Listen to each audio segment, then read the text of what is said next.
So it is February 24th at 2:33 p.m.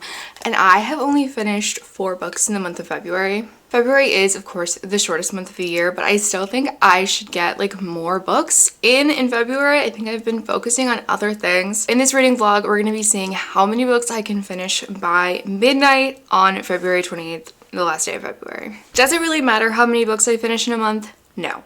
But I think this vlog is a good way to push myself to focus on reading instead of scrolling on Instagram reels and hating my life. So let me tell you all the books that I'm currently reading and what page I'm on, and we will go from there. I would say my main book that I'm focusing on is The Liar's Knot by M.A. Carrick. This is the second book in the Mask of Mirrors trilogy. Actually, you know what? I do not know what the fuck this series is called, but the first book is called The Mask of Mirrors, and it was a big success for me. I gave it 4.5 stars. I read it last month, so this month I'm reading the second book. I will probably finish out the trilogy in March. This is a fantasy trilogy set in a Venetian-like city where there is tarot reading and nightmare magic and this magic system based on geometry, and there is this vigilante figure who fights to restore the balance of the city and try to take the power back to the people away from the nobles. I am currently on page 414. I am enjoying pretty much every second of this. I do have the audiobook, but I find it really difficult to fully get into the story and picture everything in my mind, so I have been tandem reading this. I'm also reading The Maid and the Crocodile by Jordan Fueko. This is a pretty recent release from 2024, and it is not a sequel to the Ray Bear duology, but it is set in the same world. I'm currently on page 180, which according to my Kindle is 62% of the way through the book. And I feel like I've been doing this book a major disservice because I've been reading it at night before I go to sleep. My husband got me this really cozy like Kindle stand set up for Christmas so I can like read my Kindle hands-free.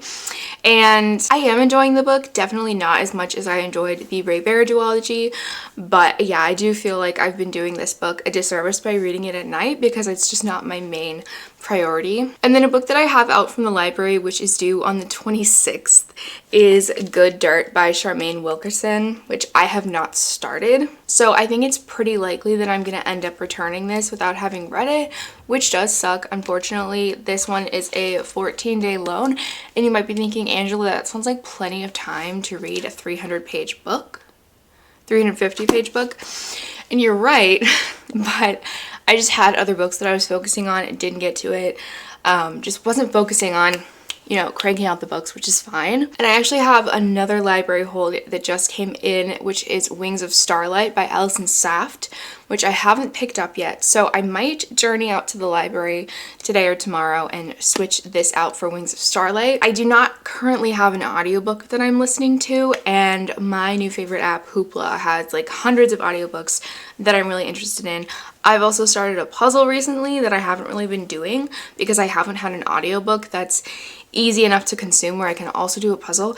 I'm really bad at puzzles, guys.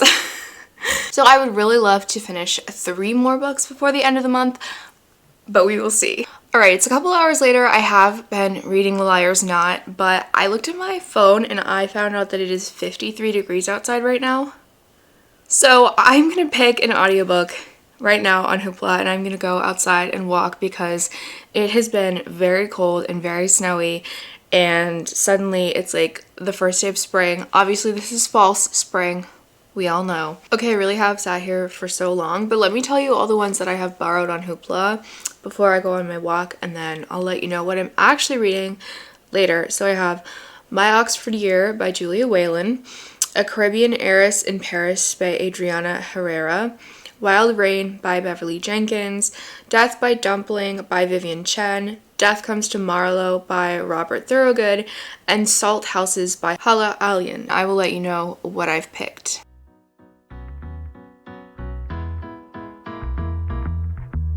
I've learned that there's an art to changing,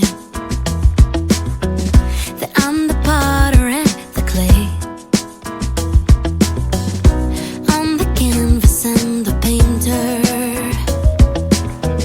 the marble that I sculpt away.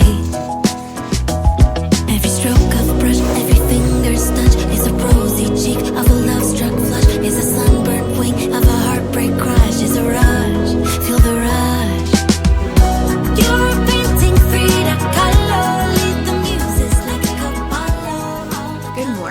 is Tuesday. Yesterday I read to page 209 of The Maid and the Crocodile, and I read to page 484 of The Liar's Knot. And after a lot of thinking about what I was in the mood for, I ended up choosing A Caribbean Heiress in Paris by Adriana Herrera. And I read to 18% in that audiobook, which is about 2 hours of listening. I will tell you what that one is about a bit later, but right now I think I'm gonna go to the library and return Good Dirt, which is due tomorrow. And I'm also going to pick up Wings of Starlight, which I don't think I'm going to read in this vlog, but I think will be the first book that I pick up in March, which is in a couple days. So I successfully picked up Wings of Starlight, and oh my god, this beautiful drawing on the back of this man, I think. I'm so excited to read this. But if you haven't heard me yap about this before, my local library has like a used books section in the front where you pay like, I think everything is like $1 to $3. And I found a book that I literally was gonna pay full price for in hardcover sometime this year if it didn't come out in paperback, and that is James by Percival Everett. This is one of those books that like everyone who reads it loves it, and I have been so excited to read this. This is on my 25 for 25 list this year, so I am super excited that I found it. It was $3. However, I did actually pay $10 cash because if there isn't someone like working the desk, it's like an honor box where you just, you know, they trust you to pay for it. And I only had $1, a 10, and a 20. And I looked around like, okay, are there any other books that I could get to like bring my total up to $10? But there wasn't really anything that I wanted. So I was just like, cash doesn't feel like real money anyway. So I just paid the $10. Why not? It doesn't hurt to support the library. So I'm still gonna say that I got it for $3. It is Wednesday morning, and I did manage to finish The Liar's Knot yesterday. I'm gonna give this book 4.5 stars, which is exactly what I gave the first one. I had a really good time with this. I enjoyed being immersed in this world and with these characters so much. I'm excited to read the third one next month, and I think I will definitely be sad when it's over. It's not a perfect 5 because I do think that this could have been shorter and would have been a bit punchier. I also think the magic system is a little bit too confusing at times and could be explained in more depth or explained a little bit better, or maybe have a little bit more in the glossary. There was like certain like magical rituals that were happening, and I just wish that we got a little bit more of an explanation as to how that ritual was going to work. I don't know, I just felt a little confused. And not for a lack of paying attention, so I just think that maybe the magic system isn't perfectly explained to my taste, but everything else I really enjoyed in this book. There are certain character dynamics where I was worried about them at the end of book 1, but I really appreciate how things turned out in this book, and certain people growing closer, certain people growing apart, etc. Very fun character dynamics. I love this series. In terms of my other books, I read to 22% in my audiobook, and I think I only read like 10 pages of The Maid and the Crocodile.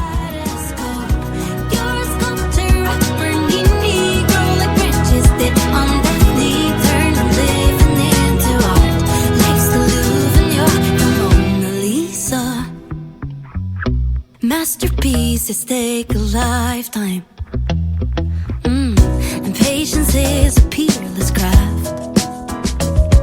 It's wonderful, it's beautiful. You know who you were a year ago. Oh, paint your portrait as you grow.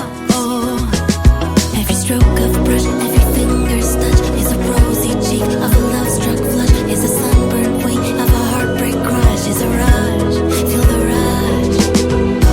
You're a painting Frida Kahlo. Lead the muses like a follow. All the colors lit.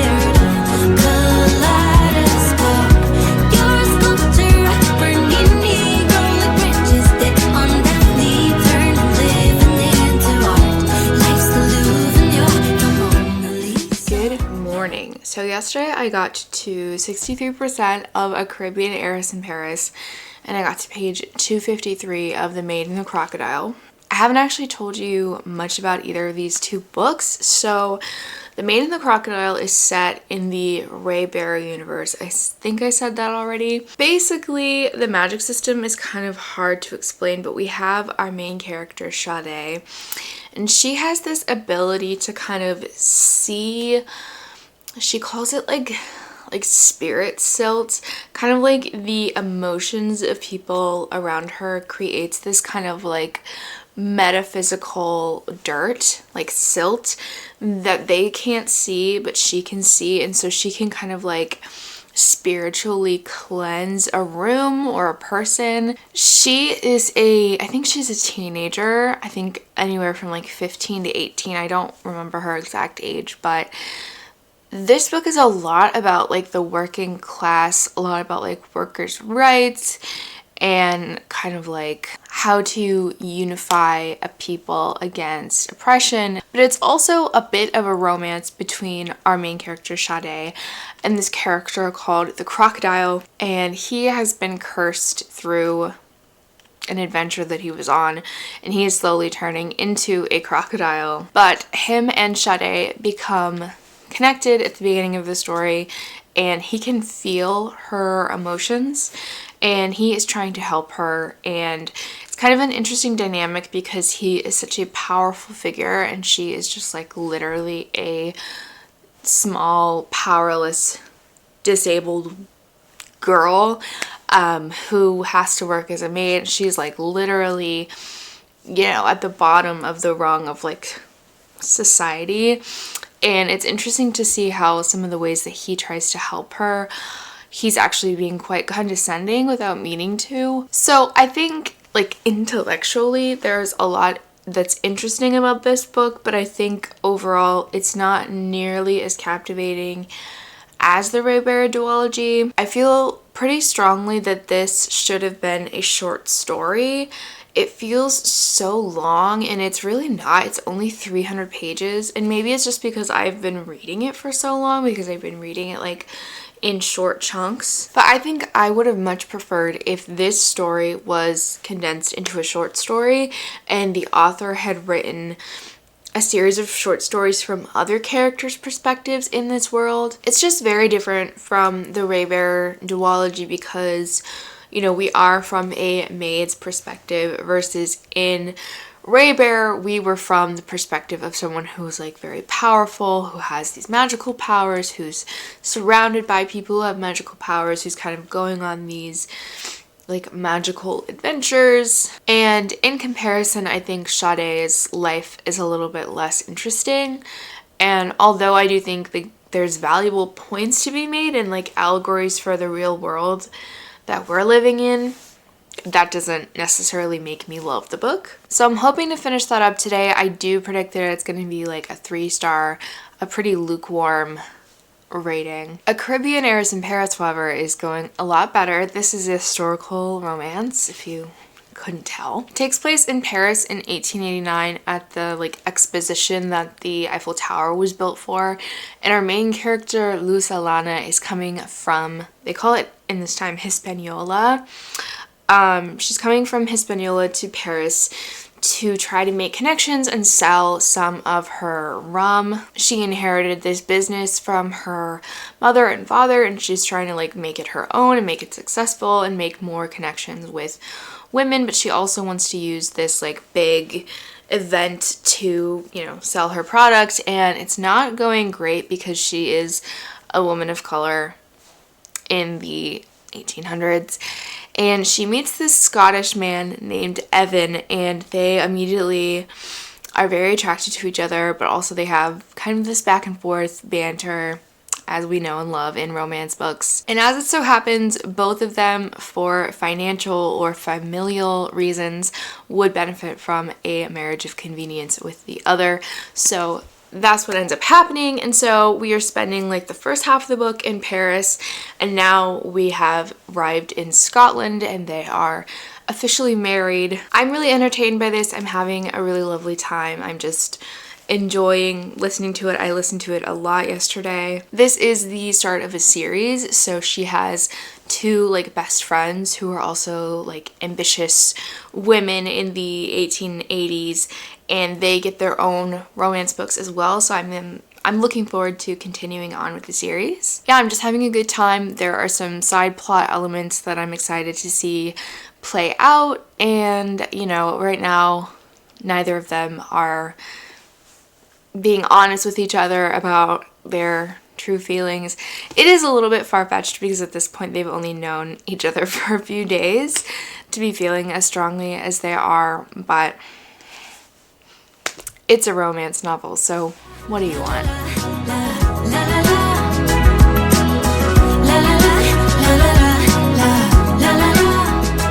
It's March 1st, so did I finish all the books I wanted to finish? I did. I ended up finishing The Maid and the Crocodile on Thursday evening, and then I finished A Caribbean Heiress in Paris on Friday morning. And then later on Friday, I started two books, which are A Natural History of Dragons by Marie Brennan and Wings of Starlight by Alison Saft. So if all goes to plan, hopefully these will be in my March wrap-up eventually, so stay tuned to hear my thoughts on those. I did give The Maid and the Crocodile 3 stars. I think it's just a matter of my personal taste. I think Jordan Ofwako is a very talented writer. I think her writing style and her creativity and how she fits in issues of social justice is really remarkable. But as a YA fantasy book, I just wasn't enjoying myself very much. I wasn't yearning to pick it up. I wasn't feeling the urge to pick it up, and I just didn't feel that whimsy and magic that I felt while reading the Raybearer series, so I think a lukewarm rating of 3 stars is perfect for that book. A Caribbean Heiress in Paris, I ended up giving 3.75 stars. I think it was just shy of 4 stars for me. There was a little bit something missing, or maybe perhaps they got obsessed with each other a little too quickly for my taste. But overall, I think Adriana Herrera has a really wonderful writing style for historical romance, and I just think everything was done with such like purpose, and the sentences were so beautiful, and she really intentionally built the characters, and it just all worked really well for me. There was no third act breakup, which is great. There was, you know, exciting things that happened at the end, but they weren't just like a miscommunication and they broke up, which is great. We love to see it. So I'm glad to have a new historical romance author to read more from. So that is it for this vlog. Thank you so much for watching. I will say I think this idea was in part inspired by Jen Agton's cramming vlogs, which she does at the end of every month. So shout out to her. I will not be doing this every single month like she does. I just felt like doing it this month, the last few days of the month, because I was like, I've only read 4 books. So shout out to her. Go check out her channel if you haven't already. Don't forget to subscribe to me if you want to see more of my bookish content, and I hope you have a lovely week.